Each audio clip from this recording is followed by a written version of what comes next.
अब हम आ गए हैं मैम के क्लिनिक पे, जिनका नाम है डॉक्टर ऋचा गुप्ता। और अब हेलो, मैं थोड़े क्वेश्चंस मैम से पूछने वाली हूँ, जो कि हम सबके मन में होते हैं। अपना जब हम भी टेस्ट कराते हैं तो कुछ ना कुछ इश्यूज आते हैं हमारे टेस्ट में, और प्रेगनेंसी से रिलेटेड क्वेश्चंस होते हैं, तो मैम उनके आपको आंसर करेंगी। मैम, फर्स्ट क्वेश्चन तो मेरा यही रहेगा कि आज के लाइफस्टाइल में फाइब्रॉइड्स की दिक्कत बहुत हो रही है लोगों को, तो ये हमारी प्रेगनेंसी पे क्या इफेक्ट करता है? ये बिल्कुल सच बात है कि आजकल फाइब्रॉइड्स और अदर लाइफस्टाइल रिलेटेड डिजीजेस बहुत कॉमन हो रही हैं। और फाइब्रॉइड्स प्रेगनेंसी को इम्पैक्ट कर सकता है, लेकिन not all fibroids impact pregnancy. तो कुछ लोग फीमेल्स या यंग गर्ल्स, अनमैरिड गर्ल्स सोचती हैं कि अच्छा मुझे फाइब्रॉइड है तो मुझे बच्चा हो ही नहीं सकता, या I can not conceive. This is a myth, not a reality. तो सब फाइब्रॉइड्स प्रेगनेंसी में प्रॉब्लम नहीं करते हैं।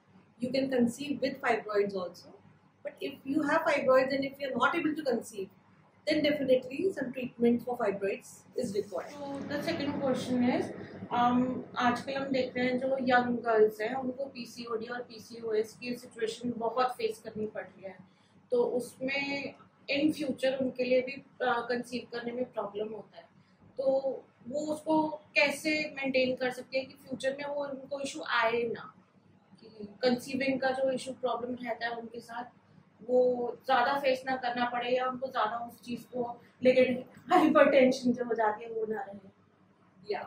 So PCOD was very not that common to begin with. अगर मैं आपसे आज से 20 साल पहले की बात करूँ तो PCOD इतना कॉमन नहीं था, but in this 15-20 years PCOD has become rampant. So 1 in every 4 patient has PCOD in reproductive age group. And PCOD is basically because of lifestyle disorder. It's a lifestyle disorder. When patients come to me, I ask them what is PCOD. तो बोलते हैं कि हमारी ovary में cyst है। तो होता क्यों है? होता इसलिए है बिकॉज लाइफस्टाइल बिल्कुल ऑल्टर हो चुका है। मतलब वी आर सेडेंटरी लाइफस्टाइल। हम लोग पूरे दिन काम कर रहे हैं, पर हम काम कर रहे हैं बैठ के, है ना। ना हमारे पास टाइम पे खाना खाने का टाइम है, ना हमारे पास एक्सरसाइज करने का टाइम है। तो this leads to metabolic syndrome, insulin resistance. इसकी वजह से मेंसेस डिले हो जाते हैं, अनवांटेड जगह पे हेयर ग्रोथ ज़्यादा होती है, और ओव्यूलेशन मतलब जो एग टाइम पे बनने की जो प्रक्रिया है वो हैम्पर हो जाती है। मतलब एग्स प्रॉपरली बनते नहीं हैं और रिलीज भी नहीं होते, तो इसलिए बच्चा होने में भी प्रॉब्लम डेफिनेटली होती है। और पीसीओडी के बारे में इसलिए सोचना चाहिए क्योंकि पीसीओडी यहीं पर ही रुकता है। It will lead to diabetes 100% if the patient will not take care of her lifestyle. So it boils down to कि अपना आप लाइफस्टाइल ठीक करिए, आप टाइम पे सोइए, टाइम पर उठिए, हेल्दी खाना खाइए, जंक फूड ना खाइए, और exercise is a mandatory thing. Our body was not meant कि हम पूरे दिन बैठे, वी शुड डू सम और the other kind of exercise daily. इसके बाद का मेरा क्वेश्चन रहेगा, जब भी हम लोग मतलब कंसीव कर लेते हैं फर्स्ट टाइम जैसे कि होता है, तो हम यूजुअली वो किट से टेस्ट करते हैं, तो वो कितना हम लोग उसके ऊपर रिलाई कर सकते हैं? आपने मेरा देखा था, मैंने रिलाई ना करके मैंने एक ब्लड टेस्ट करा लिया था, जिससे आपको मेरा पता चल गया था कि मैं मिसकैरेज प्रेगनेंसी थी लेकिन मिसकैरेज हो गया, तो वो उसके ऊपर रिलाई करना कितना सही है? ब्लड टेस्ट कितने टाइम बाद करा लेना चाहिए, या कितने टाइम बाद डॉक्टर को कॉन्टैक्ट कर लेना चाहिए उसमें, अगर हमें पता चल रहा है तो? नहीं, प्रेगनेंसी किट्स जो होती है अच्छी कंपनी की आप लें तो I think is 90% accurate, but उसका जो सेंसिटिविटी लेवल है वो ब्लड टेस्ट से कम होता है। तो ब्लड टेस्ट 1 या 2 दिन की प्रेगनेंसी भी डिटेक्ट कर लेगी, बट जो प्रेगनेंसी किट है, यूरिन प्रेगनेंसी किट, वो हो सकता है थोड़ा डिले में, but more than 25 international units होगा तब डिटेक्ट करेगी। तो सेंसिटिविटी का फर्क है। तो मतलब अगर प्रेगनेंसी पॉजिटिव आए तो डेफिनेटली डॉक्टर को दिखाना चाहिए, बिकॉज कुछ विटामिन, कुछ हार्मोन्स कभी कभी रिक्वायरमेंट होती है, and it leads to safe pregnancy. तो जैसे हम लोग नेचुरली कंसीव करते हैं, तो एक फीमेल को कैसे पता चलेगा कि उसका एग रप्चर होने वाला है, कि इस टाइम पे एक पर्टिकुलर टाइम ही हमारे लिए ठीक है, मतलब एक प्रोसेस को आगे करने के लिए? ऐसा कुछ इंडिकेशन होता है हमारी बॉडी में? हाँ, डेफिनेटली कुछ इंडिकेशंस होते हैं। You know, there is thinning of the cervical mucus, मतलब एक म्यूकस प्लग रिलीज हो जाता है, which helps the sperm enter the cervix. जो यूट्रस का माउथ होता है वो थोड़ा ओपन हो जाता है और बॉडी का टेम्परेचर थोड़ा राइज हो जाता है. But these are very subtle signs. कुछ लोगों को जब एग रप्चर होता है तो स्लाइट सा पेन फील होता है when the egg is getting released. बड़ा ही मतलब टिपिकल सा होता है. But once you know that कि अच्छा ये पेन रिलीज करने का है, then you will understand कि हाँ this is the time मेरा एग रिलीज हो रहा है. अगर मैं अब कोशिश करूँगी तो मैं प्रेग्नेंट हो सकती हूँ. और आजकल मॉडर्न तरीका है कि LH किट्स आती हैं, ovulation kits. So you can use that just like pregnancy test में 2 ड्रॉप ऑफ यूरिन से वो LH सर्ज रिलेटेड हो जाता है. तो उसके within 24 to 48 hours if you are having contact, then chances of pregnancy increases. Okay. तो अगर मिसकैरेज हो रहा है किसी का, तो ऐसे मतलब कितना चांस होता है कि वो कितने मंथ बाद कंसीव दोबारा कर सकते हैं? ऐसा कुछ? She can conceive the next month also, but ideally she should wait for 3 months. 3 months उनको कुछ विटामिन्स वगैरह खाना चाहिए और थोड़ा उस शॉक से निकलने में भी टाइम लगता है. तो अगर 3 months का टाइम लेंगे तो it is good. So she can get pregnant the next month also, but अगर वो खुद प्लान कर रही है तो 3 months का वेट कर ले. और जो हमारा एग होता है उसको उसकी क्वालिटी इम्प्रूव करने का क्या क्या हम कर सकते हैं? मतलब प्रेगनेंसी को इजी करने के लिए वो क्वालिटी कैसे इम्प्रूव कर सकते हैं नेचुरली? क्वालिटी इम्प्रूव करने का तरीका अगेन इज लाइफस्टाइल. नेचुरली अगर बात करें तो लाइफस्टाइल में आता है कि आपका खाना पीना, आप कितना सैलेड्स खा रहे हैं, कितना हेल्दी फूड खा रहे हैं, नट्स खा रहे हैं, सैलेड्स, फ्रूट्स, टाइम पे खाना खा रहे हैं. दूसरा आपका मतलब एक्सरसाइज अच्छी हो रही है और आपका sleep is also very very important. So all these things impact your egg quality and you can also have antioxidants to improve the quality of your eggs. Now 5 tips to have healthy pregnancy. To have healthy pregnancy means what? Conceive or after conceiving.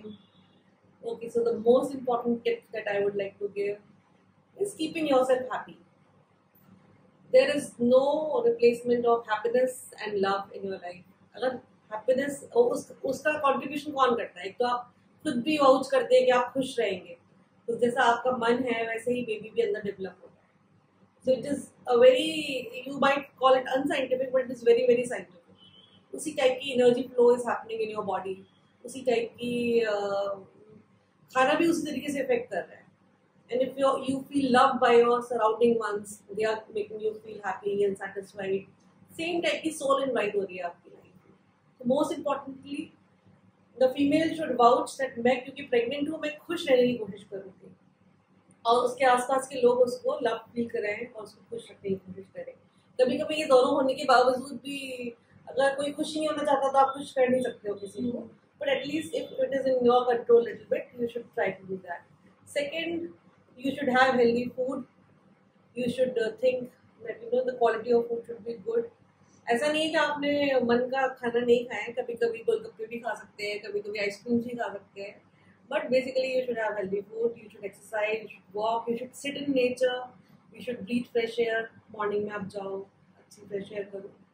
These are the tips for अपनी iron, calcium, जो भी doctor ने prescribe किया है वो time पे लीजिए, because there is requirement. कई लोग बोलते पहले भी तो बच्चे होते थे, बट पहले खाना भी बहुत अच्छा होता था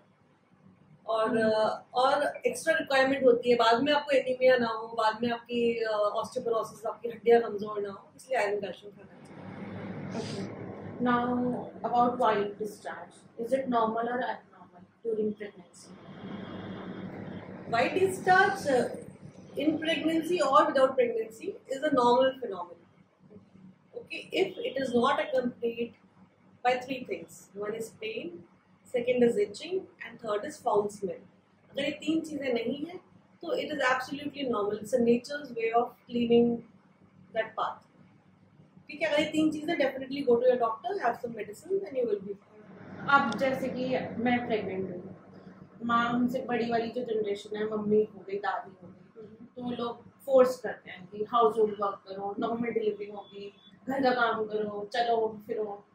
तो कितना वो नॉर्मल डिलीवरी में हेल्प करता है और कौन कौन से ऐसा काम है कि जो नहीं करना चाहिए, जो वो फोर्स करते हैं?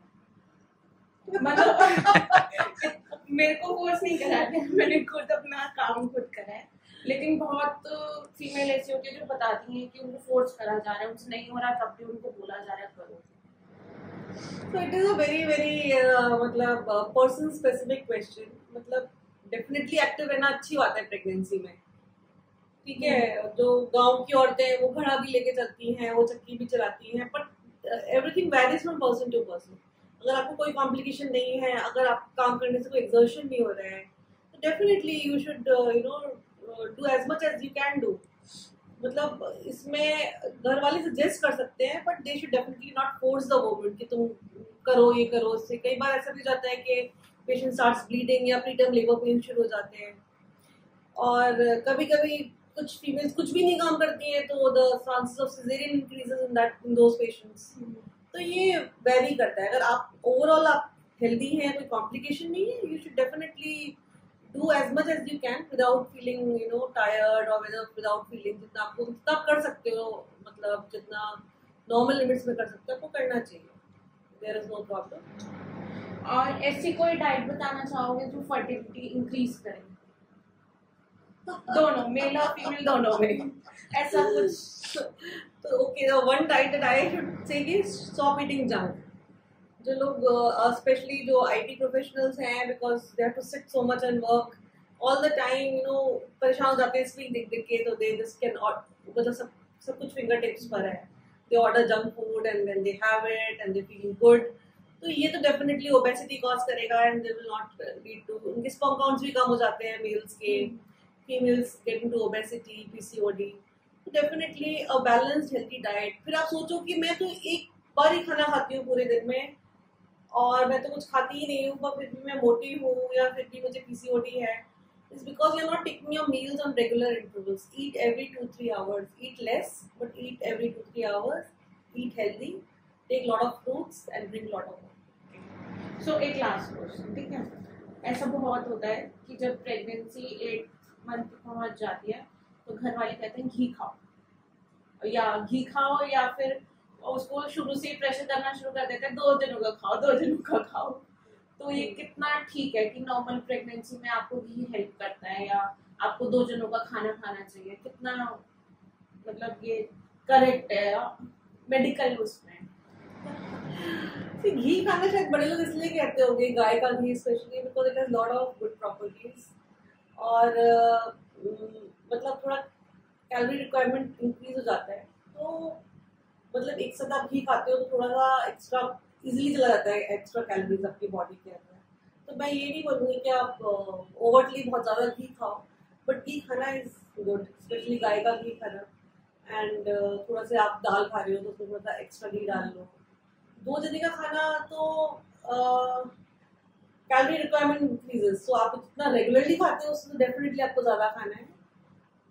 2 जने का खाना खा सकते हो या नहीं खा सकते हो, बट डेफिनेटली आपको जितना नॉर्मली खा रहे हो उससे ज़्यादा खाना है, so as to meet the calorie required के लिए।